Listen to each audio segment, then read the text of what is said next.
Estaba a 48 horas de entrar al quirófano para donarle uno de mis riñones a mi hijo, cuando mi nieto de 12 años me miró con lágrimas en los ojos y dijo: «Abuela, hay algo que necesitas saber antes de que hagas esto. Papá no es quien tú crees que es». En ese momento, sentada en la mesa de la cocina de mi casa en el barrio de Villa Devoto, en Buenos Aires, con los últimos rayos de sol del martes 15 de octubre de 2024 entrando por la ventana, mi mundo comenzó a desmoronarse de una manera que jamás hubiera imaginado. Antes de continuar, regístrese y active Tinkerbell, ya que publicamos nuevas historias todos los días. Deje su me gusta y háganos saber en los comentarios desde qué ciudad y país nos ve. Mi nombre es Rosa Elena Martínez Sánchez, tengo 63 años y durante toda mi vida he sido lo que se llama una madre abnegada. Trabajé 35 años como maestra de primaria en la Escuela Normal número 23. Sacrifiqué mis sueños, mis caprichos, todo por darles lo mejor a mis 2 hijos. Mi esposo, Alberto Ramírez López, murió hace 8 años de un infarto fulminante cuando apenas tenía 57 años, dejándome viuda con una pensión modesta de 42.000 pesos mensuales y una casa que ya habíamos terminado de pagar. Desde entonces, mis hijos se convirtieron en mi razón de vivir, especialmente mi hijo menor, Diego Ramírez Martínez, quien ahora, a sus 38 años, enfrentaba la batalla más difícil de su vida. Diego había sido diagnosticado con insuficiencia renal crónica hacía 2 años, el jueves 3 de abril de 2022, para ser exactos. Recuerdo ese día como si fuera ayer. Me llamó desde el consultorio del doctor Fernando Gutiérrez Molina en el Hospital Italiano y su voz sonaba quebrada cuando me dijo: «Mamá, necesito que vengas. Los resultados no son buenos». Tomé el colectivo número 68 desde mi casa y llegué en 30 minutos que se sintieron como una eternidad. Cuando el médico nos explicó que Diego necesitaría diálisis 3 veces por semana y eventualmente un trasplante, sentí que el piso se abría bajo mis pies. Pero yo era su madre, y si había algo que podía hacer para salvarlo, lo haría sin pensarlo 2 veces. Los últimos 2 años habían sido un infierno para mi hijo. Lo veía llegar de las sesiones de diálisis completamente agotado, pálido, sin fuerzas ni para jugar con sus propios hijos. Diego estaba casado con Mariana Flores Torres, una mujer que yo siempre consideré un poco distante y fría, pero que supuestamente lo amaba. Tenían 2 hijos, Matías, de 12 años, y Sofía, de 9. Yo iba a su casa en el barrio de Caballito, al menos 4 veces por semana para ayudar con los niños, preparar comida, llevar a Diego a sus citas médicas. Mariana trabajaba como contadora en una empresa de importaciones y ganaba un buen sueldo de 280.000 pesos mensuales, pero aún así, el tratamiento estaba consumiendo todos sus ahorros. Cuando finalmente apareció un donante compatible en la lista de espera del INCUCAI, pensamos que era la salvación, pero resultó que había problemas con el donante y el trasplante se canceló en el último momento, el lunes 7 de agosto de 2023. Vi a mi hijo llorar como un niño esa tarde, sentado en el sillón de su living, con la cabeza entre las manos, diciendo que ya no podía más, que estaba cansado de luchar. Fue en ese momento cuando tomé mi decisión.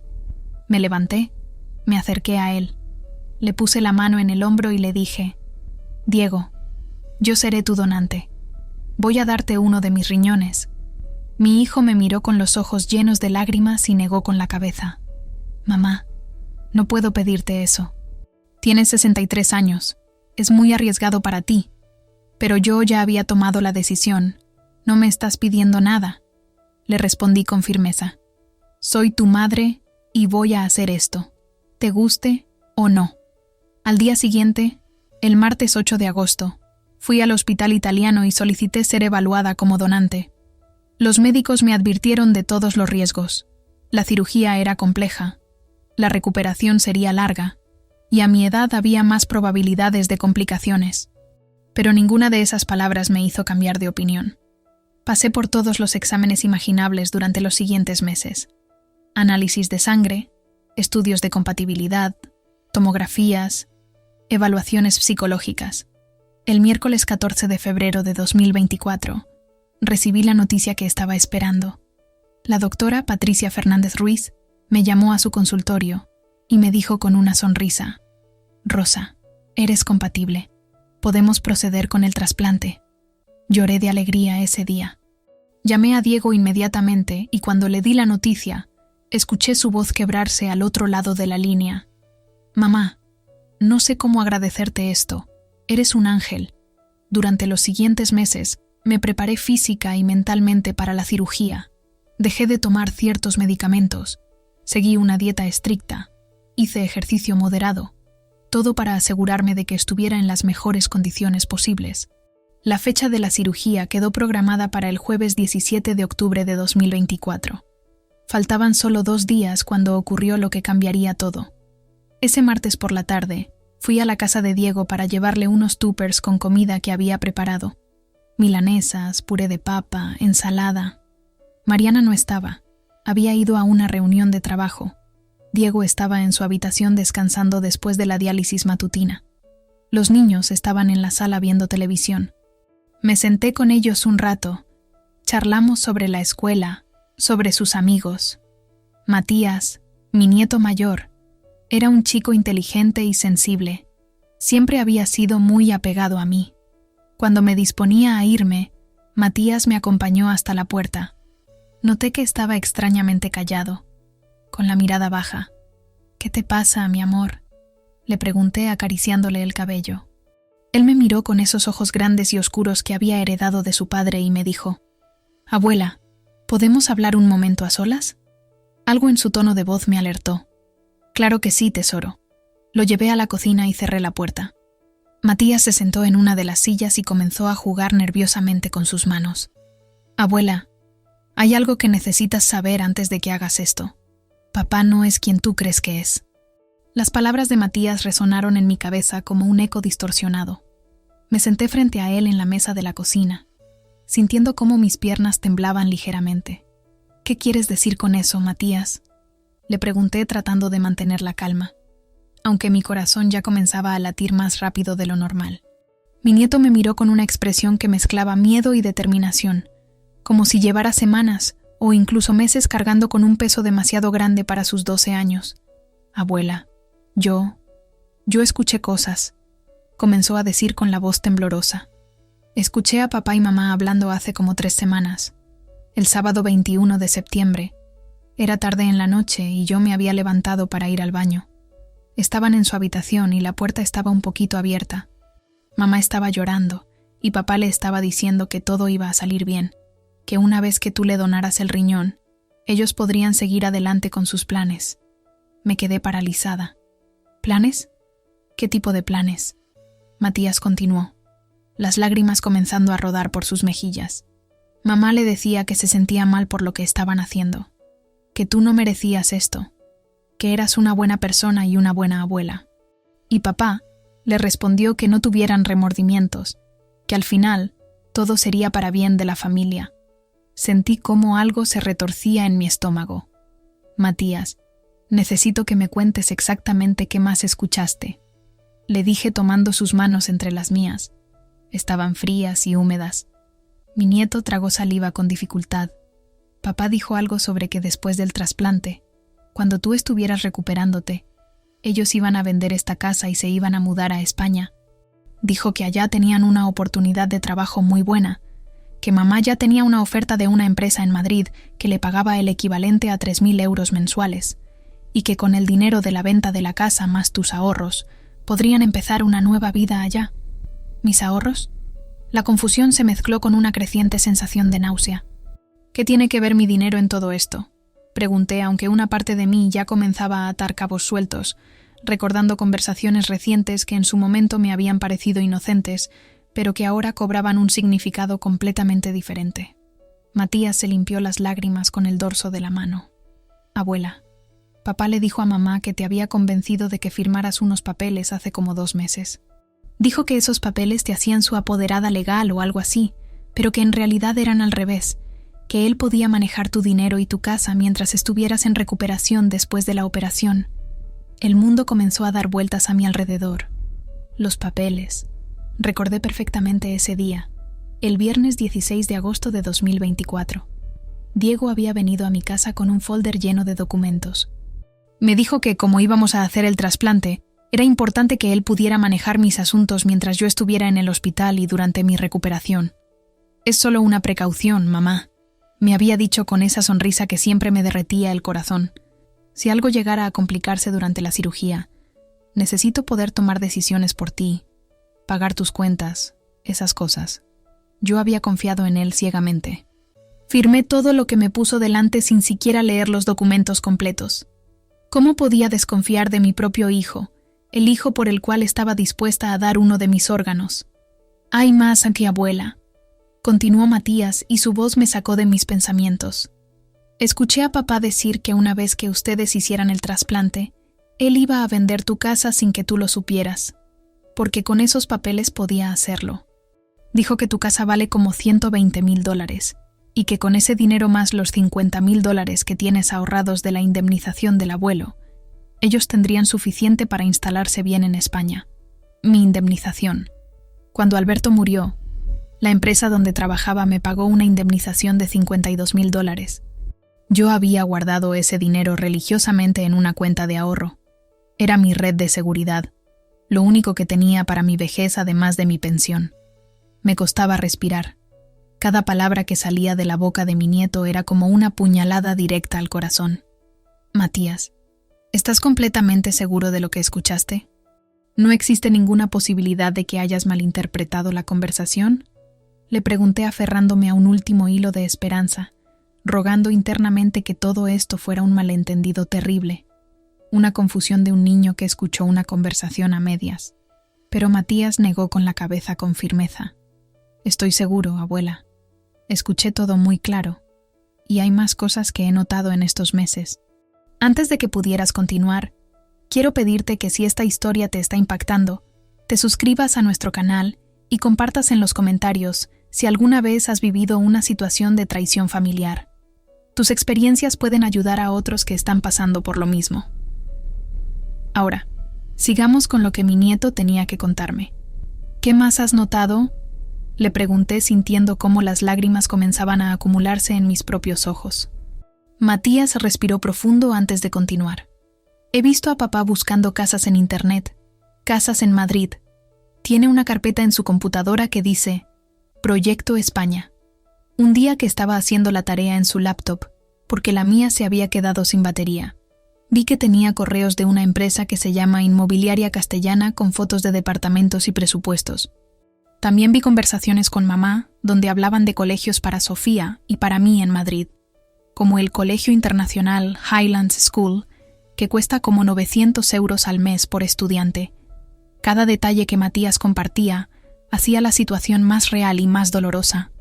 Pero lo que más me dolió, abuela, continuó mi nieto con la voz quebrada, fue cuando escuché a papá decirle a mamá que no se preocupara por ti, que una vez que le donaras el riñón y ellos se fueran a España, tú te darías cuenta de todo, pero ya sería demasiado tarde. Dijo que probablemente te enojarías y que tal vez no le hablarías más, pero que él estaría sano y lejos, y que con el tiempo se te pasaría. Mamá le preguntó cómo podía ser tan frío con su propia madre, y papá le respondió que él había sufrido mucho estos 2 años, que se merecía esta oportunidad de ser feliz, y que tú ya habías vivido tu vida y tenías una pensión, que ibas a estar bien. Las lágrimas finalmente rodaron por mis mejillas. No podía creerlo. No quería creerlo. Este era mi hijo, el bebé que había cargado en mi vientre durante 9 meses, al que había amamantado, a quien había enseñado a caminar, a leer, a escribir. El niño que se subía a mi cama cuando tenía pesadillas, el adolescente que me contaba sus problemas amorosos, el hombre que lloró en mis brazos cuando su padre murió. ¿Cómo era posible que este mismo ser humano estuviera planeando traicionarme de una manera tan vil, tan calculada? Matías, ¿por qué no me contaste esto antes?, le pregunté abrazándolo. El niño se aferró a mí llorando desconsoladamente. Tenía miedo, abuela, miedo de que no me creyeras, miedo de traicionar a mi papá, miedo de destruir a la familia, pero no podía dejar que esto siguiera adelante. Tú eres la persona más buena que conozco. Siempre has estado ahí para nosotros, para mí y para Sofía. Nos cuidas, nos quieres, nos preparas comida rica, nos ayudas con las tareas, Tú mereces algo mejor que esto. Y aunque papá es mi papá y lo quiero, lo que está planeando hacer está mal, muy mal. No puedo quedarme callado y permitir que te hagan daño. La madurez y la valentía de mi nieto me partieron el corazón en 1000 pedazos. A sus 12 años, había tomado una decisión tremendamente difícil, eligiendo hacer lo correcto por encima de la lealtad ciega a su padre. Permanecí sentada en esa cocina durante varios minutos después de que Matías terminara de contarme todo, sintiendo cómo mi mundo se desmoronaba pieza por pieza. El niño me miraba con una mezcla de preocupación y alivio, como si se hubiera quitado un peso enorme de los hombros pero temiera mi reacción. Lo abracé con fuerza, tratando de procesar la magnitud de lo que acababa de descubrir. Mi hijo, mi propio hijo, planeaba usar mi sacrificio como una oportunidad para robarme todo lo que tenía y abandonarme. Era una traición tan profunda que me costaba encontrar palabras para describirla. Gracias por contarme, mi amor, le dije a Matías besando su frente. Sé que fue muy difícil para ti, pero hiciste lo correcto. Eres un niño muy valiente y muy bueno. Me sequé las lágrimas tratando de recomponerme. No podía dejar que Diego me viera así, no todavía. Necesitaba tiempo para pensar, para planear qué hacer con esta información. Matías, necesito que me prometas algo muy importante. No le digas a tu papá ni a tu mamá que hablamos de esto. ¿Está bien? Deja que yo maneje la situación. Mi nieto asintió con seriedad. Te lo prometo, abuela. Pero, ¿qué vas a hacer? ¿Todavía vas a donarle el riñón? Era la pregunta del $1.000.000. ¿Qué iba a hacer? Por un lado, mi hijo realmente necesitaba ese trasplante. Su condición era grave, y sin él, su calidad de vida seguiría deteriorándose. Pero por otro lado, ¿cómo podía ayudar a alguien que estaba planeando destruirme? ¿Cómo podía entregarle uno de mis órganos a una persona que me veía simplemente como un medio para conseguir su objetivo? No lo sé todavía, mi cielo. Le respondí honestamente, pero te prometo que voy a hacer lo correcto. Me despedí de Matías y salí de la casa de Diego con las piernas temblorosas. Tomé el colectivo de regreso a mi casa en Villa Devoto, pero no recuerdo nada del trayecto. Mi mente era un torbellino de emociones contradictorias. Dolor, rabia, incredulidad, tristeza. Cuando llegué a mi casa, aproximadamente a las 6:40 de la tarde, me senté en el sillón de la sala y simplemente me quedé mirando la pared durante lo que pareció una eternidad. Las palabras de Matías resonaban una y otra vez en mi cabeza. Pensé en todos los sacrificios que había hecho por Diego a lo largo de los años. Recordé cómo trabajé doble turno como maestra durante años para poder pagarle una escuela privada, el Colegio San José, que costaba $2,000 mensuales en aquel entonces. Recordé cómo vendí las joyas que Alberto me había regalado para nuestro aniversario, para poder pagarle la universidad cuando él decidió estudiar administración de empresas en la Universidad de Buenos Aires. Recordé las incontables noches en vela cuando estaba enfermo de niño, las veces que dejé de comprarme ropa o zapatos nuevos para poder darle algo que él quería. Y ahora, cuando estaba dispuesta a darle literalmente una parte de mi cuerpo, él planeaba pagarme robándome todo y abandonándome. La rabia comenzó a crecer dentro de mí, una rabia como nunca había sentido antes. Pero al mismo tiempo, una parte de mí todavía se negaba a creerlo completamente. Necesitaba pruebas. Necesitaba confirmar que lo que Matías me había contado era verdad y no el resultado de un malentendido o la imaginación de un niño. Decidí que iba a investigar por mi cuenta antes de confrontar a Diego. Esa noche, el martes 15 de octubre, apenas pude dormir.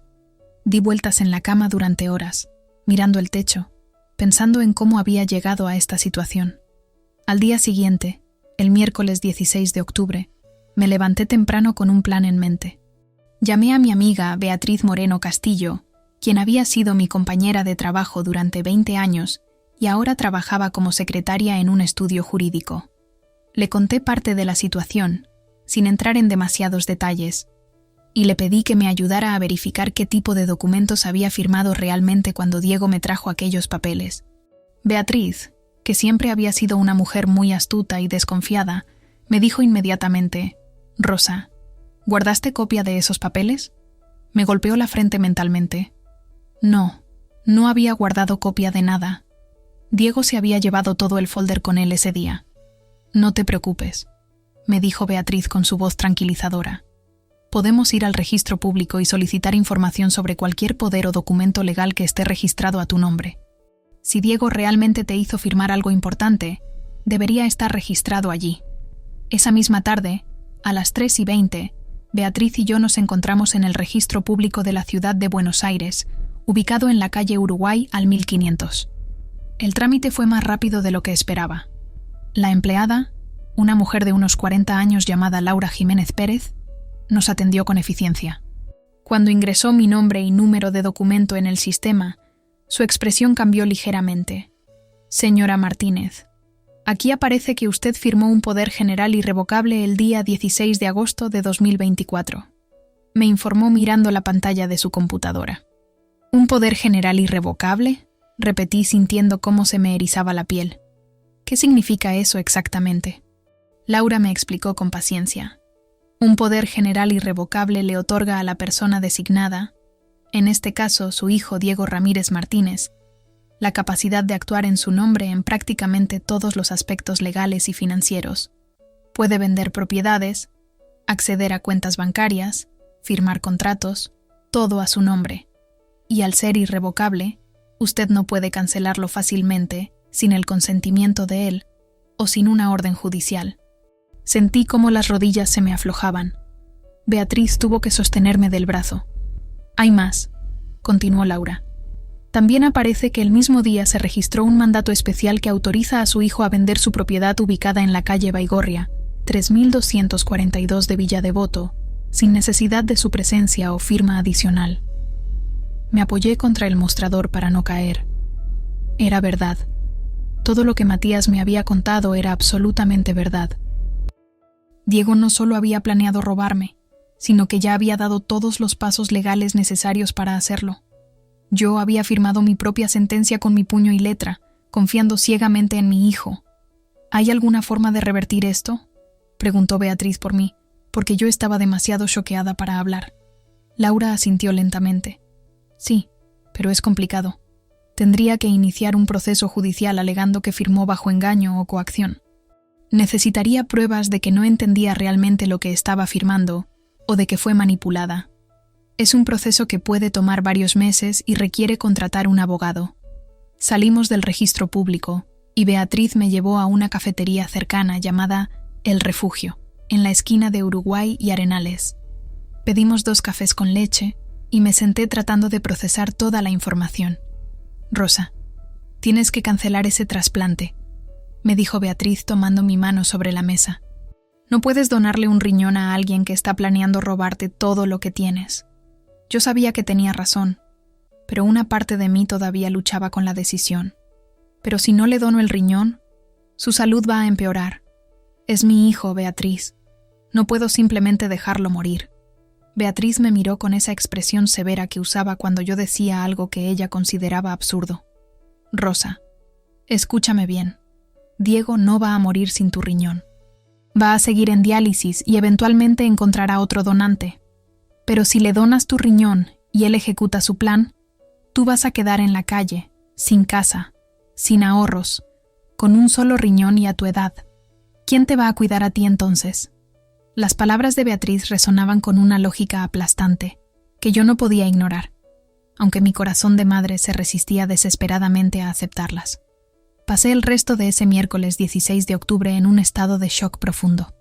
Beatriz me acompañó de regreso a mi casa y se quedó conmigo hasta las 8 de la noche, asegurándose de que estuviera bien antes de irse. Esa noche, Diego me llamó por teléfono a las 9:15.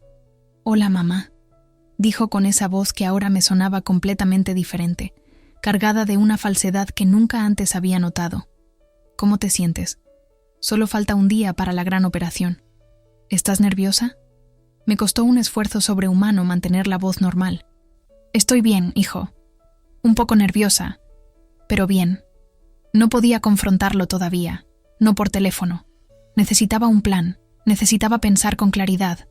«Mamá, quería agradecerte otra vez por lo que estás haciendo por mí», continuó Diego, y pude detectar una nota de emoción en su voz, que ahora me parecía completamente actuada. Eres la mejor madre del mundo. No sé cómo voy a poder pagarte alguna vez por este sacrificio. La ironía de sus palabras me atravesó como un cuchillo. Oh, él sabía exactamente cómo me iba a pagar. Ya lo tenía todo planeado. No tienes que pagarme nada, Diego. Respondí tratando de mantener mi compostura. Eres mi hijo y te amo. Esas palabras, que habían sido verdad absoluta durante 38 años, ahora sonaban huecas en mi boca. Después de colgar, me senté en mi cama y lloré como no había llorado desde la muerte de Alberto. Lloré por la traición, por la decepción, por la pérdida de la imagen que tenía de mi hijo. El Diego que yo conocía y amaba había sido reemplazado por un extraño capaz de las mayores crueldades. ¿Cuándo había ocurrido esa transformación? ¿O acaso siempre había sido así, y yo había estado demasiado ciega de amor maternal para verlo? Pensé en todos los signos que probablemente había ignorado a lo largo de los años. Recordé cómo Diego siempre había sido un poco egoísta, incluso de niño. Cómo cuando jugaba con su hermana mayor, Claudia, siempre quería quedarse con los mejores juguetes. Cómo de adolescente se había enojado conmigo cuando no pude comprarle el último modelo de zapatillas Nike que costaba $300, porque ese mes habíamos tenido gastos médicos inesperados. Recordé cómo cuando se casó con Mariana, el sábado 12 de marzo de 2011, yo gasté todos mis ahorros de ese año, unos $8,000, para ayudarlos con la fiesta de bodas en el Salón Imperial del barrio de Palermo. Diego quería impresionar a la familia de Mariana, que tenía más dinero que nosotros, y yo, como la tonta que era, me sacrifiqué para que él pudiera tener la boda de sus sueños. Nunca me agradeció realmente por eso. Lo tomó como algo natural, como si yo le debiera eso y más. Y ahora, aquí estábamos, yo a punto de darle uno de mis órganos, y él a punto de robarme todo lo que tenía. La rabia que había estado creciendo dentro de mí finalmente cristalizó en algo más: determinación. No iba a permitir que esto sucediera. Diego podría ser mi hijo, pero no tenía derecho a destruirme de esta manera. El jueves 17 de octubre, el día que supuestamente sería mi operación, me desperté temprano con una claridad mental que no había tenido en días. Sabía exactamente lo que tenía que hacer. Primero, llamé al hospital italiano a las 7 de la mañana y hablé con la doctora Patricia Fernández Ruiz. Doctora, necesito cancelar el trasplante programado para hoy, le dije con voz firme. Hubo un silencio del otro lado de la línea. Rosa, ¿está segura? ¿Ha ocurrido algo? ¿Se siente mal? Respiré profundo. Doctora, estoy completamente segura. Ha surgido una situación personal que hace imposible que proceda con la donación en este momento. Lo siento mucho. La doctora trató de persuadirme, explicándome que Diego ya estaba preparado, que cancelar a último momento podría afectar su estado emocional, que habíamos pasado por todos los preparativos, pero me mantuve firme en mi decisión. Después de colgar con la doctora, supe que lo siguiente era lo más difícil: enfrentar a Diego. Llamé a Beatriz y le pedí que me acompañara. Claro que sí, ya voy para tu casa, me respondió sin hacer preguntas. Llegó a mi casa a las 9 de la mañana en su auto, un Fiat Palio gris. También había invitado a mi hija Claudia Ramírez Martínez, quien vivía en Rosario con su familia. Claudia y Diego nunca habían sido muy cercanos. Ella había heredado más el carácter práctico y frontal de su padre, mientras que Diego era más reservado y, ahora lo sabía, manipulador. Le había contado a Claudia todo lo sucedido por teléfono la noche anterior. Mi hija había reaccionado con una furia que me sorprendió incluso a mí. Mamá, siempre supe que Diego era un aprovechado, pero esto supera cualquier cosa. Salgo ahora mismo para Buenos Aires, cosa. Había conducido 3 horas desde Rosario para estar aquí. Las 3 nos dirigimos a la casa de Diego en Caballito. Durante el trayecto en el auto de Beatriz, Claudia iba en el asiento trasero maldiciendo en voz baja. Voy a matarlo, te juro que voy a matarlo. ¿Cómo se atreve? Después de todo lo que has hecho por él. Yo estaba sorprendentemente calmada. Creo que había llorado todas las lágrimas que tenía disponibles en las últimas 48 horas. Ahora solo quedaba una frialdad en mi pecho, una claridad de propósito que me asustaba un poco. Llegamos a la casa de Diego a las 10:30 de la mañana. Mariana había salido temprano para su trabajo, pensando que yo estaría en el hospital en ese momento. Diego estaba en la sala, vestido con ropa cómoda, viendo televisión. Cuando nos vio entrar, su expresión cambió inmediatamente de confusión a preocupación. «Mamá, ¿qué haces aquí? No deberías estar en el hospital». «¿Por qué está Claudia aquí?», preguntó levantándose del sillón. Matías y Sofía estaban en sus habitaciones, probablemente preparándose para ir a la escuela. Me alegré de que no estuvieran presentes para lo que estaba a punto de suceder. Me senté en el sillón individual frente a él. Beatriz y Claudia permanecieron de pie a mis costados, como guardaespaldas silenciosas. «Diego, cancele el trasplante», dije sin preámbulos. La expresión de mi hijo pasó de la confusión al pánico en cuestión de segundos. «¿Qué? ¿Por qué? ¿Qué pasó? ¿Te sientes mal? ¿Los médicos encontraron algo?». Su actuación era impecable. Si no supiera la verdad, realmente creería que estaba genuinamente preocupado por mi salud. «No me siento mal, Diego», respondí con voz tranquila. Simplemente descubrí algunas cosas muy interesantes en los últimos días. Vi cómo su rostro palidecía ligeramente. «No sé de qué hablas, mamá». Me incliné hacia adelante, mirándolo directamente a los ojos. «Hablo de los papeles que me hiciste firmar el 16 de agosto. El poder general irrevocable, el mandato especial para vender mi casa. Hablo de tus planes de irte a España con el dinero de la venta de mi propiedad y mis ahorros mientras yo me recuperaba de darte uno de mis riñones».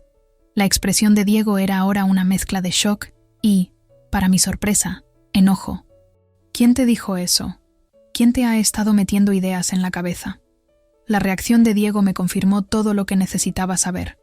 En lugar de negar las acusaciones o mostrar vergüenza, su primera respuesta había sido ataque. Esa era la técnica clásica de un manipulador descubierto. «No importa quién me lo dijo», respondí manteniendo mi voz firme aunque por dentro sentía cómo se me partía el corazón en 1000 pedazos otra vez. «Lo que importa es que es verdad. Fui al registro público, Diego. Vi los documentos. Sé exactamente qué me hiciste firmar y con qué propósito».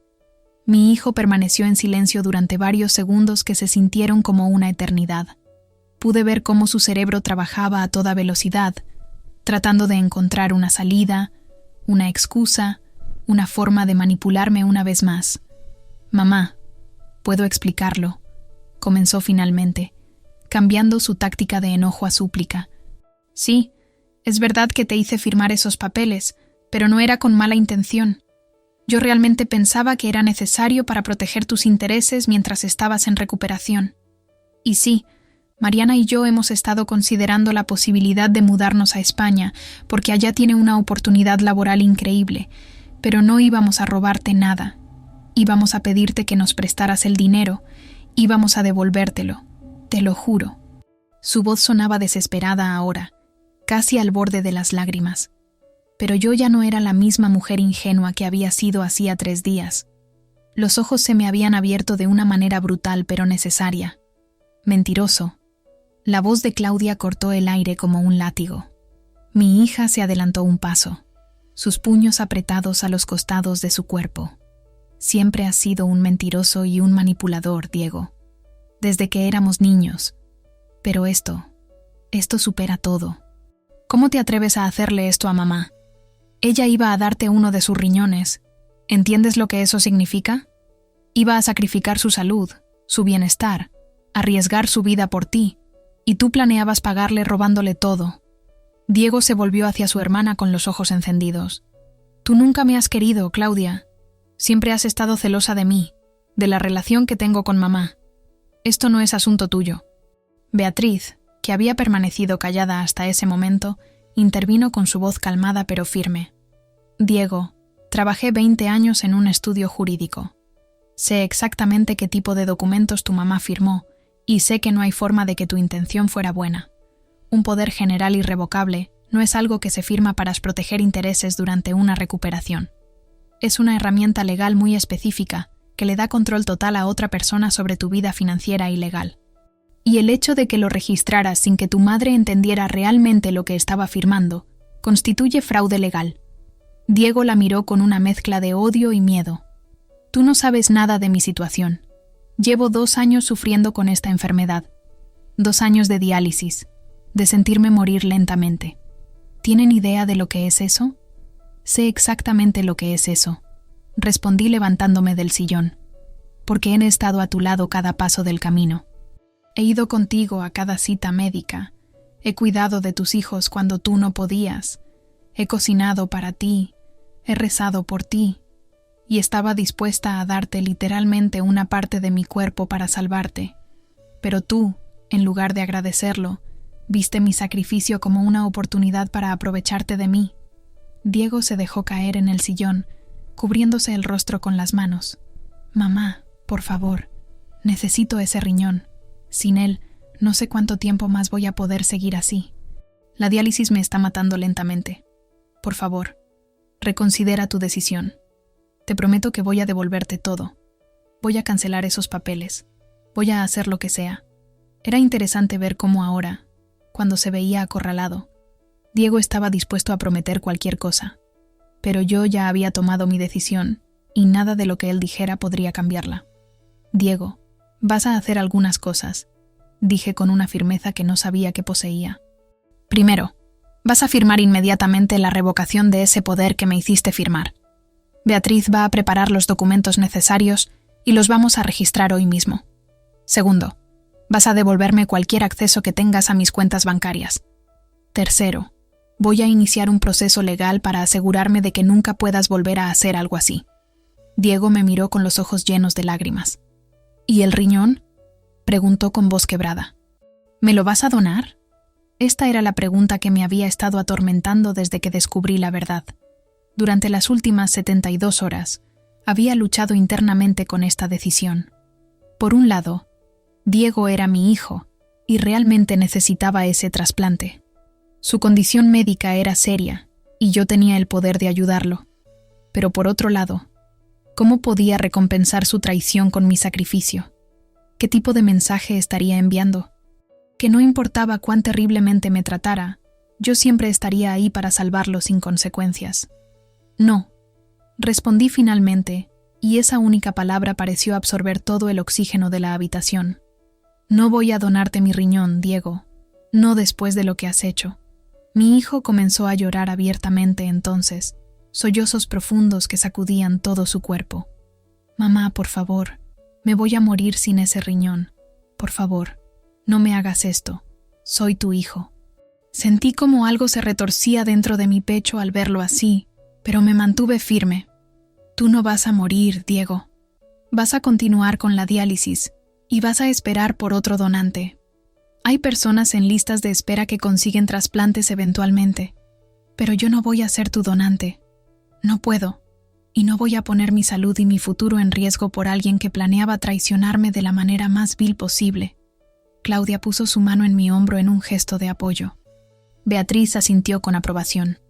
En ese momento, escuchamos pasos en las escaleras. Matías apareció en la entrada de la sala, con los ojos enrojecidos. Era evidente que había estado escuchando toda la conversación desde arriba. «Papá, ¿es verdad todo lo que dice la abuela?», preguntó mi nieto con voz temblorosa. Diego levantó la vista hacia su hijo, su rostro destrozado por las lágrimas. «Matías, hijo, las cosas son más complicadas de lo que parecen». Pero Matías negó con la cabeza. «No, papá, las cosas son muy simples. La abuela iba a darte uno de sus riñones y tú ibas a robarle su casa y su dinero. Eso no es complicado, es horrible».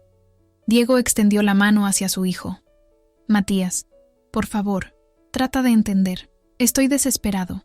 La enfermedad, el dolor, la incertidumbre, todo eso me ha hecho hacer cosas que normalmente no haría». Pero Matías dio un paso atrás, alejándose de su padre. «No, papá, eso no es excusa. La abuela también ha sufrido. Perdió al abuelo, trabaja duro, vive con una pensión pequeña y aún así siempre está dispuesta a ayudarnos. Y tú le ibas a hacer eso».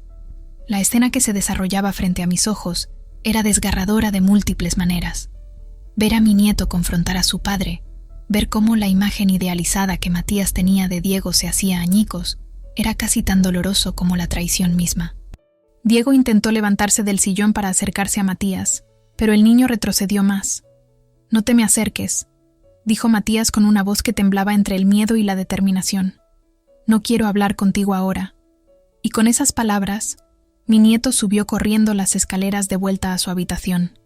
El sonido de la puerta de su cuarto cerrándose con fuerza resonó por toda la casa como un disparo. Diego se volvió hacia mí con una expresión que mezclaba dolor, rabia y desesperación. «¿Estás contenta ahora? Acabas de destruir mi relación con mi hijo. ¿Eso era lo que querías?». Su acusación era tan absurda que casi me hizo reír. Pero en lugar de eso, sentí una oleada de indignación que me recorrió de pies a cabeza. ¿Que si estoy contenta? ¿En serio me estás culpando a mí por esto, Diego? Tú destruiste tu relación con tu hijo el momento en que decidiste traicionar a tu propia madre. Matías no es un tonto. Es un niño inteligente y sensible que sabe distinguir entre el bien y el mal. Y lo que tú planeabas hacer estaba mal. Profundamente mal. Claudia intervino nuevamente, su voz cargada de furia contenida. ¿Sabes qué es lo más patético de todo esto, Diego? Que ni siquiera tienes la decencia de admitir lo que hiciste y pedir perdón sinceramente. En lugar de eso, te haces la víctima, culpas a mamá, tratas de manipularnos con tu enfermedad. Eres patético. Diego la miró con ojos inyectados de sangre. Fácil para ti hablar desde tu vida perfecta en Rosario, con tu esposo que gana bien, con tus 2 hijos sanos, con tu casa propia. Tú no sabes lo que es luchar por sobrevivir, lo que es ver cómo tu vida se desmorona mientras tu cuerpo te falla. Claudia se cruzó de brazos. Oh, por favor, deja el melodrama. Hay millones de personas en el mundo con enfermedades crónicas que no se convierten en criminales por eso. En ese momento, escuchamos la puerta principal abrirse. Era Mariana que regresaba del trabajo, extrañada probablemente de que Diego no contestara sus llamadas. Cuando entró a la sala y vio la escena, su rostro palideció inmediatamente. «¿Qué está pasando aquí?», preguntó mirando a su esposo y luego a nosotras. «Rosa, ¿no deberías estar en el hospital?». Me volví hacia mi nuera, esta mujer que siempre me había parecido fría y distante, y ahora sabía por qué. Ella había sido cómplice de Diego en todo este plan. «Mariana, sé todo sobre los planes que tú y Diego tienen de irse a España. Sé sobre la oferta de trabajo en Madrid, sobre los papeles que me hicieron firmar, sobre cómo planeaban vender mi casa y llevarse mis ahorros».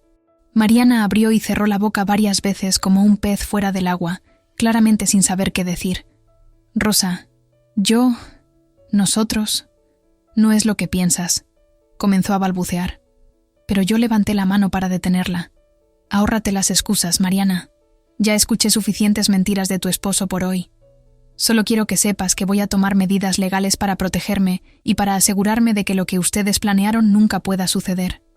Mariana se volvió hacia Diego con una expresión que mezclaba pánico y acusación. «¿Les contaste? ¿Por qué les contaste?».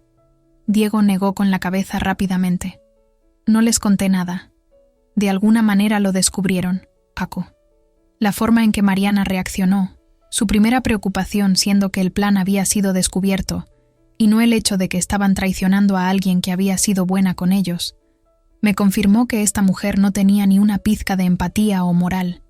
Beatriz, quien había estado observando todo en silencio, sacó de su bolso una carpeta con documentos. «Diego, Mariana, estos son los papeles de revocación del poder que firmaste. Rosa. Diego, necesito que los firmes ahora mismo en mi presencia. Si te niegas, Rosa iniciará un proceso judicial que no solo revocará el poder, sino que también podría resultar en cargos criminales por fraude y abuso de confianza hacia un adulto mayor». Diego miró los papeles como si fueran una sentencia de muerte. «¿Y si me niego?», preguntó con voz débil. Beatriz sonrió, pero era una sonrisa sin calor. «Entonces nos vamos directamente a la comisaría a presentar una denuncia. Y créeme, con toda la evidencia que tenemos, las cosas no van a terminar bien para ti ni para tu esposa». Mariana se acercó rápidamente a Diego y le susurró algo al oído. No pude escuchar exactamente qué le dijo, pero vi la expresión derrotada en el rostro de mi hijo. Finalmente, extendió la mano y tomó los papeles. «Dame una lapicera», dijo con voz apagada. Beatriz le pasó una lapicera azul y observamos en silencio mientras Diego firmaba los documentos de revocación.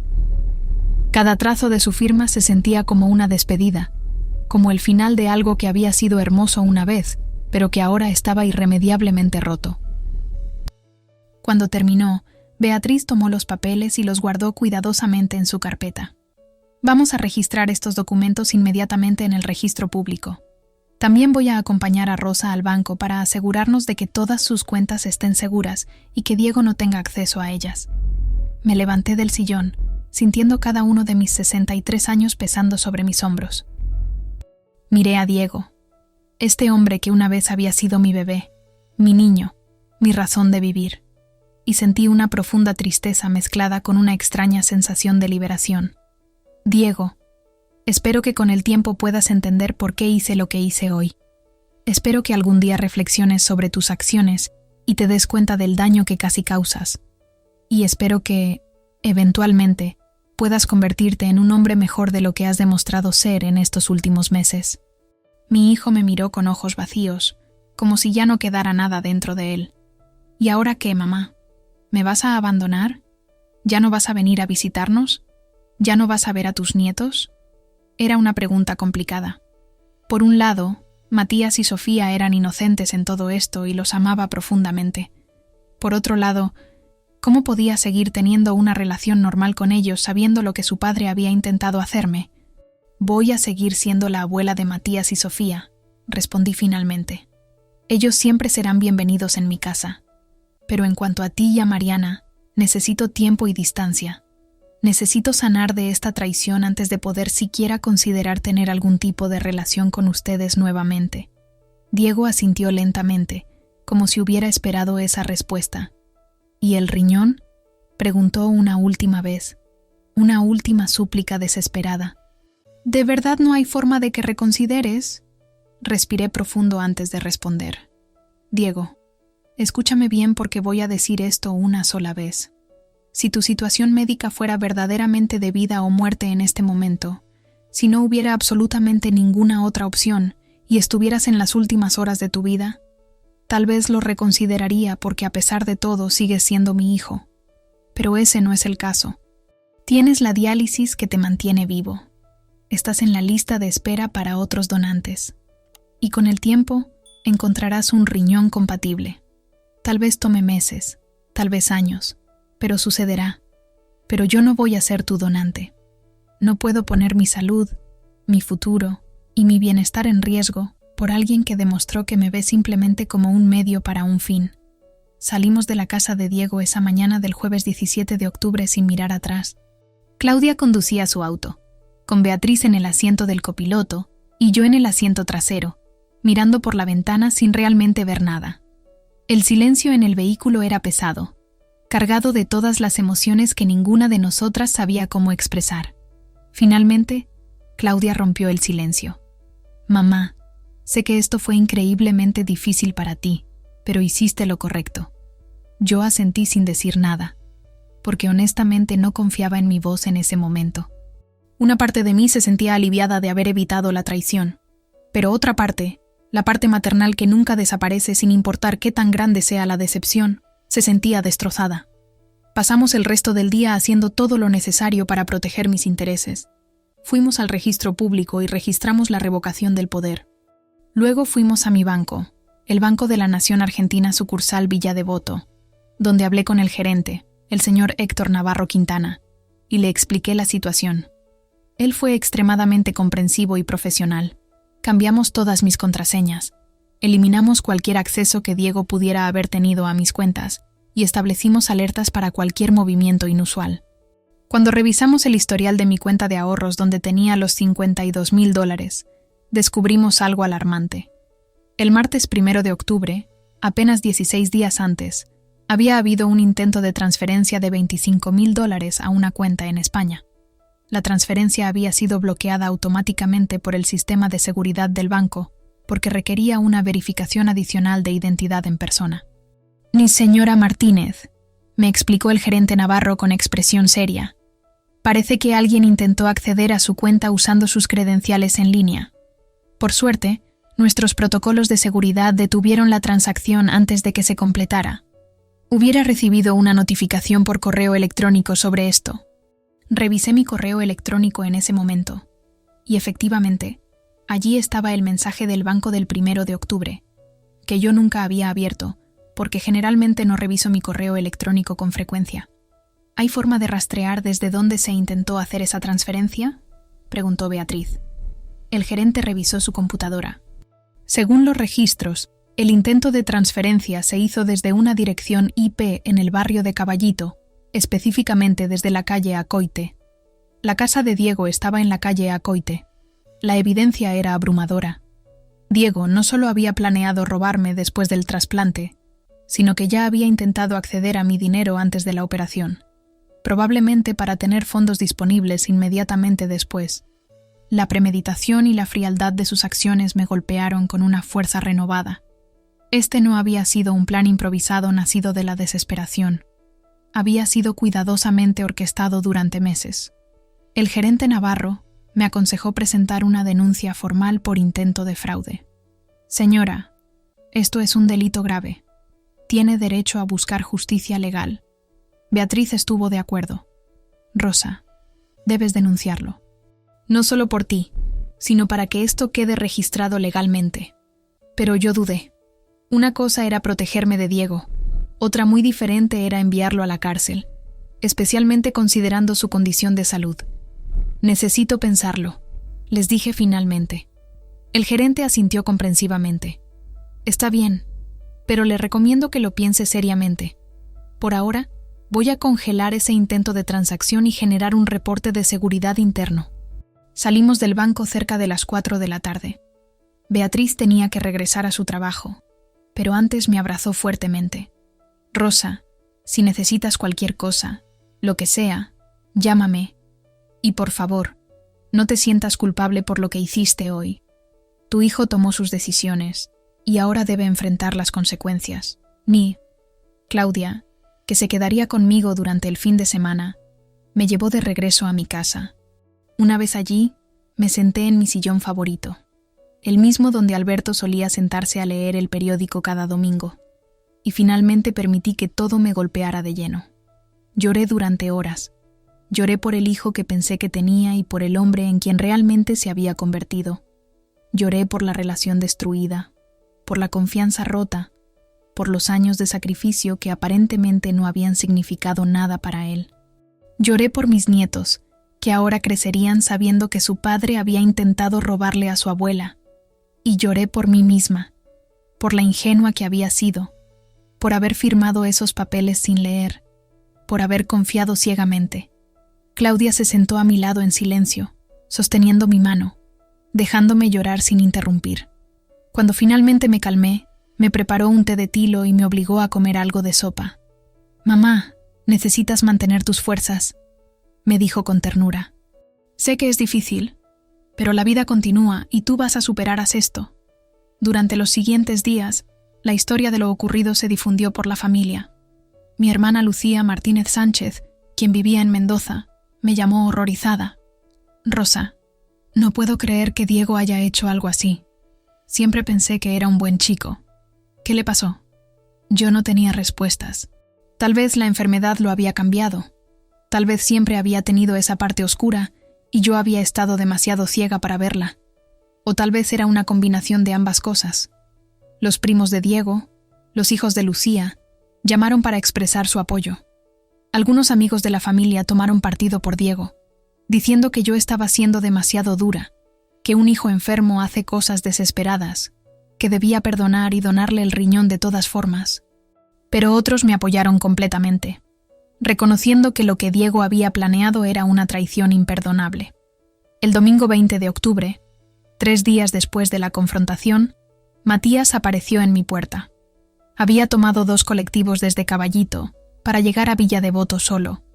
Cuando abrí la puerta y lo vi allí parado con una pequeña mochila en la espalda, sentí que el corazón se me partía. «Abuela, ¿puedo quedarme contigo por un tiempo?», me preguntó con los ojos rojos de haber llorado. «No quiero estar en casa ahora. Todo es muy tenso y triste, y papá y mamá solo pelean». Lo abracé fuertemente y lo llevé adentro. Claudia, que aún estaba conmigo, Le preparó chocolate caliente y panqueques. Matías comió en silencio, con esa expresión sombría que ningún niño de 12 años debería tener. «¿Cómo están las cosas en casa?», le pregunté cuando terminó de comer. Matías suspiró profundamente, un suspiro demasiado pesado para alguien tan joven. Papá no sale de su habitación, solo está ahí acostado mirando el techo. Mamá llora mucho y habla por teléfono con su familia en España. Creo que todavía quiere irse, pero ahora no sé cómo van a hacerlo sin el dinero que pensaban tener. Sofía no entiende muy bien qué está pasando, solo sabe que todos están tristes y enojados. Mi corazón dolía por mis nietos atrapados en medio de todo este desastre que sus padres habían creado. «Puedes quedarte aquí todo el tiempo que necesites, mi amor», le aseguré. «Esta siempre será tu casa también». Matías me miró con esos ojos que ahora parecían mucho más viejos que hacía una semana. «Abuela, ¿hice lo correcto al contarte? A veces me siento culpable, como si hubiera traicionado a mi papá». Tomé el rostro de Matías entre mis manos y lo miré directamente a los ojos. «Escúchame bien, mi amor. Tú no traicionaste a nadie.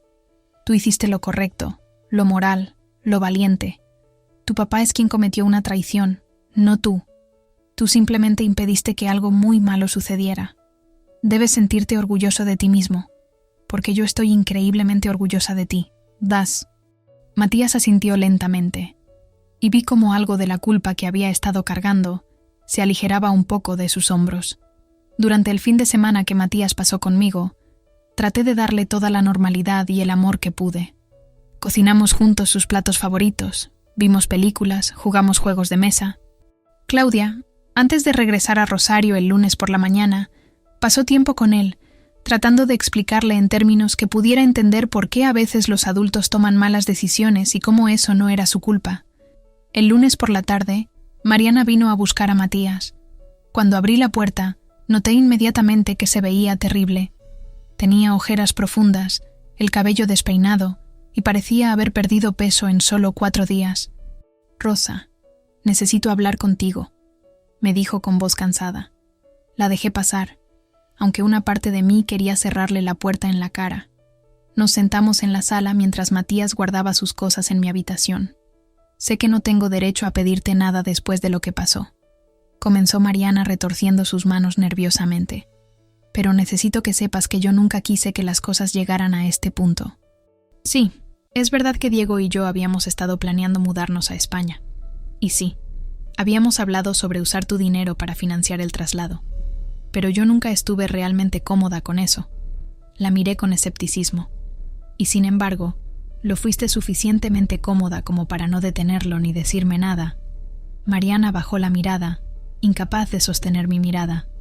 «Tienes razón. Fui una cobarde. Debí haberle dicho a Diego que no. Debí haberte advertido. Pero tenía miedo de que él se enojara conmigo. Miedo de que nuestra relación se deteriorara aún más de lo que ya estaba. Los últimos 2 años han sido muy duros para nuestro matrimonio, Rosa. La enfermedad de Diego cambió todo. Se volvió amargado, resentido, deprimido. Ya no es el hombre con el que me casé. Sentí una pizca de comprensión mezclada con mi enojo. Sabía que vivir con alguien con una enfermedad crónica era extremadamente difícil. Pero eso no excusaba lo que habían planeado hacer. «Mariana, entiendo que ha sido difícil», le dije con voz firme. «Pero eso no justifica la traición. Había 1000 otras opciones.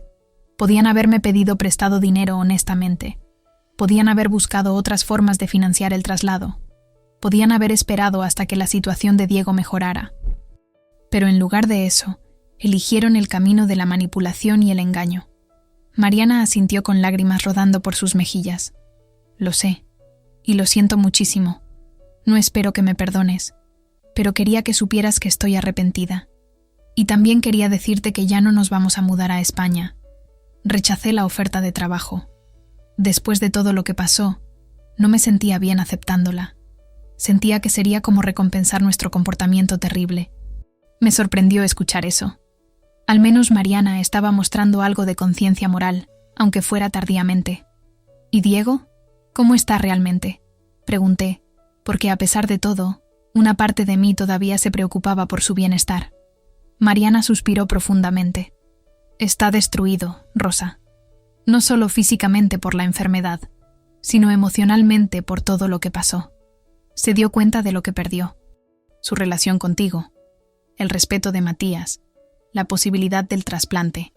Creo que finalmente entendió la magnitud de lo que hizo. Parte de mí sentía satisfacción al escuchar eso, pero otra parte, la parte maternal que nunca muere completamente, sentía dolor. ¿Ha buscado ayuda psicológica?, pregunté. Mariana negó con la cabeza. No, pero creo que debería. Voy a sugerirle que vea a un terapeuta. Necesita ayuda para procesar todo esto. Matías bajó entonces con su mochila, listo para irse. Se acercó a mí y me abrazó fuertemente. Gracias por este fin de semana, abuela. Lo necesitaba mucho. Le di un beso en la frente. Puedes venir cuando quieras, mi amor. Mi puerta siempre está abierta para ti y para Sofía. Después de que se fueran, me senté sola en mi casa, pensando en todo lo que había sucedido en la última semana. Mi vida había cambiado completamente. Una semana atrás, estaba preparándome para un sacrificio que consideraba noble y hermoso. Ahora, estaba procesando una de las traiciones más profundas que una persona puede experimentar. Pero también había algo más, una extraña sensación de claridad y fortaleza que no había tenido antes. Durante las siguientes semanas, continué con mi vida. Volví a mis rutinas normales, pero con una perspectiva diferente.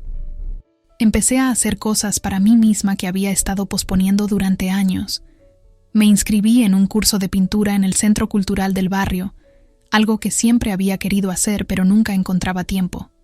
Comencé a reunirme más seguido con mis amigas, incluyendo Beatriz, que se había convertido en un apoyo invaluable durante todo este proceso. Incluso empecé a salir ocasionalmente con un grupo de personas de mi edad que organizaban excursiones a lugares históricos alrededor de Buenos Aires. Por primera vez en mucho tiempo, estaba viviendo para mí misma y no solo para mis hijos. Diego intentó contactarme varias veces durante ese periodo. Me llamó, me envió mensajes de texto, incluso me escribió una carta que llegó por correo el jueves 7 de noviembre de 2024. En la carta, expresaba su arrepentimiento, su vergüenza por lo que había hecho, y su esperanza de que algún día pudiéramos reconciliarnos. Decía que había empezado terapia psicológica con un doctor llamado Rubén Torres Medina, y que estaba trabajando en entender por qué había tomado esas decisiones terribles. Admitía que la enfermedad lo había consumido hasta el punto de perder su brújula moral, pero que eso no era excusa. Pedía perdón no solo por lo que había planeado, sino por años de aprovecharse de mi generosidad sin apreciarla realmente. Leí la carta varias veces, sintiendo una mezcla de emociones complejas. Una parte de mí quería creerle. Quería pensar que realmente estaba arrepentido y cambiado. Pero otra parte, la parte que había aprendido una lección dolorosa sobre confianza ciega, se mantenía cautelosa. Decidí no responder inmediatamente. Necesitaba más tiempo para sanar, para procesar, para decidir si alguna vez podría perdonarlo completamente. Mientras tanto, mantuve mi relación con mis nietos. Matías venía a visitarme cada 2 semanas, y Sofía también empezó a venir una vez que entendió un poco mejor lo que había pasado. Les preparaba sus comidas favoritas, los ayudaba con sus tareas, jugaba con ellos. Ellos eran inocentes en todo esto y merecían tener a su abuela en sus vidas, sin importar lo que su padre hubiera hecho. En diciembre, recibí una llamada del hospital italiano. Era la doctora Patricia Fernández Ruiz. Rosa, quería informarte que ha aparecido un donante compatible para Diego. Es un donante anónimo y el trasplante está programado para el 15 de enero de 2025. Sentí una oleada de alivio mezclada con emociones complicadas. Por un lado, me alegraba que Diego finalmente iba a recibir el riñón que necesitaba. Por otro lado, había una pequeña parte de mí que se preguntaba cómo se sentiría al saber que no había venido de mí. Gracias por informarme, doctora, respondí. Me alegra que haya encontrado un donante. La doctora dudó antes de continuar. Rosa, Diego preguntó si podrías visitarlo antes de la cirugía. No tienes que hacerlo si no quieres, pero él me pidió que te preguntara. Pasé varios días pensando en la solicitud de Diego. ¿Debía ir a verlo antes de su trasplante? ¿Estaba lista para enfrentarlo nuevamente después de casi 2 meses de distancia? Finalmente, Decidí que sí. No por él, sino por mí misma. Necesitaba cerrar este capítulo de alguna manera. Necesitaba mirar a mi hijo a los ojos una última vez antes de su cirugía y decidir, cara a cara, si había algún camino hacia el perdón. El sábado 13 de enero de 2025, 2 días antes de su trasplante programado, fui al hospital italiano. Diego estaba en una habitación privada en el 3er piso, preparándose para la cirugía con todos los exámenes y procedimientos preoperatorios necesarios. Cuando entré a su habitación, me impactó ver cuánto había cambiado en 2 meses. Estaba más delgado, más pálido, con una expresión en sus ojos que mezclaba esperanza y miedo. «Mamá», dijo cuando me vio, y su voz se quebró. «Viniste».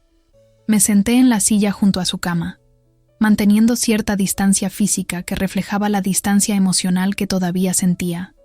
«Diego, vine porque necesitaba hablar contigo antes de tu cirugía, pero no porque todo esté perdonado o porque las cosas vayan a volver a ser como antes». Él asintió, aceptando mis condiciones. «Lo entiendo, mamá, y lo acepto. El solo hecho de que estés aquí significa más de lo que puedes imaginar». Permanecimos en silencio durante varios segundos, el peso de todo lo no dicho flotando entre nosotros. Finalmente, Diego habló. «Mamá, sé que ninguna disculpa será suficiente para lo que hice, pero necesito intentarlo de todas formas. Lo que planeé hacer fue imperdonable. No solo era robar tu dinero o tu casa, era robar tu confianza, tu amor incondicional, tu fe en mí como tu hijo. Era aprovecharme del sacrificio más grande que alguien puede hacer por otra persona. Y lo peor es que lo hice con plena conciencia de lo que estaba haciendo. No fue un error impulsivo o un momento de debilidad. Fue premeditado y calculado. Y eso lo hace aún más horrible. Ña». Las lágrimas rodaban libremente por su rostro ahora. He pasado estos últimos 2 meses en terapia tratando de entender cómo llegué a ese punto. Cómo me convertí en alguien capaz de traicionar a su propia madre. Me quedé callada, dejándolo hablar, dejándolo sacar todo lo que necesitaba decir. Creo que fue una combinación de cosas, continuó Diego. La enfermedad me consumió de una manera que no puedo explicar completamente. Me sentía como si la vida me hubiera dado la peor mano posible, como si me hubieran robado mi futuro. Y en medio de esa desesperación y amargura, empecé a sentir que el mundo me debía algo, que merecía una salida fácil después de tanto sufrimiento. Y cuando Mariana me habló de la oportunidad en España, vi una puerta de escape de toda esta miseria. Pero en lugar de ser honesto contigo y pedirte ayuda de la manera correcta, elegí el camino del engaño porque era más fácil, porque en mi mente retorcida justificaba que tú ya habías vivido tu vida y que ahora era mi turno. Pero mi terapeuta, el Dr. Torres, me ayudó a ver lo retorcido que era ese pensamiento. Me hizo darme cuenta de que mi enfermedad no me daba derecho a destruir a otros. Me hizo ver todos los sacrificios que habías hecho por mí a lo largo de mi vida, sacrificios que yo había dado por sentado. Me hizo entender que tu amor no era algo que yo podía explotar sin consecuencias. Diego hizo una pausa para limpiarse las lágrimas. La noche después de que cancelaste el trasplante y me confrontaste, tuve una especie de colapso. Me di cuenta de que había perdido lo más valioso que tenía, tu amor y tu respeto. El riñón que necesitaba tan desesperadamente de repente no parecía importar tanto si significaba que te había perdido para siempre. Y ver la expresión en el rostro de Matías, ver cómo su imagen de mí se destruía, fue como un golpe en el estómago que finalmente me despertó de mi egoísmo. Escuché todo esto sin interrumpir, tratando de procesar si estas palabras venían de un lugar genuino o si era otra manipulación. Pero algo en la manera en que Diego hablaba, la crudeza de sus emociones, la forma en que no trataba de justificarse sino simplemente de explicar, me hizo pensar que tal vez, solo tal vez, este arrepentimiento era real. Diego, comencé finalmente, eligiendo mis palabras cuidadosamente. Y aprecio que estés tratando de entender lo que hiciste y que estés trabajando en ti mismo. Pero necesitas entender que la confianza, una vez rota de una manera tan fundamental, no se repara fácilmente. Tal vez nunca se repare completamente. Puedo, eventualmente, perdonarte por lo que hiciste, pero nunca voy a olvidarlo, y nunca voy a poder confiar en ti de la misma manera que lo hacía antes. Diego asintió, aceptando mis palabras. Lo entiendo, mamá, y no espero que las cosas vuelvan a ser como antes. Solo espero que, con el tiempo, podamos construir algún tipo de relación nueva, una basada en honestidad y límites claros, donde yo demuestre con acciones y no solo con palabras que he cambiado. Nance. Nos quedamos hablando durante casi 2 horas más. Diego me contó sobre su terapia, sobre cómo él y Mariana estaban trabajando en su matrimonio, sobre cómo había tenido conversaciones difíciles con Matías, tratando de reconstruir esa relación. Me contó que había conseguido un trabajo de medio tiempo que podía hacer desde casa como consultor de negocios, ganando alrededor de 120,000 pesos mensuales. No era mucho, pero era un comienzo, una forma de ser menos dependiente financieramente. Me contó que había empezado a ir a un grupo de apoyo para personas con enfermedades crónicas, donde estaba aprendiendo mejores formas de manejar el trauma emocional de su condición. Cuando finalmente me levanté para irme, Diego me tomó la mano. Mamá, independientemente de cómo resulte la cirugía del martes, quiero que sepas que lamento profundamente haberte causado tanto dolor. Y quiero que sepas que aunque no me dones tu riñón, el hecho de que hayas estado dispuesta a hacerlo en un principio, antes de descubrir mi traición, es el acto de amor más grande que alguien ha hecho por mí. Y voy a pasar el resto de mi vida tratando de ser digno de ese amor. Las lágrimas llenaron mis ojos entonces. A pesar de todo, a pesar de la traición y el dolor, seguía siendo mi hijo. Solo concéntrate en recuperarte bien de la cirugía, le dije apretando su mano. Lo demás, lo iremos resolviendo con el tiempo, sí. La cirugía de Diego el martes 15 de enero de 2025 fue un éxito. El riñón del donante anónimo funcionó perfectamente y su cuerpo lo aceptó sin complicaciones. Pasó 2 semanas en el hospital recuperándose, y durante ese tiempo lo visité 2 veces más.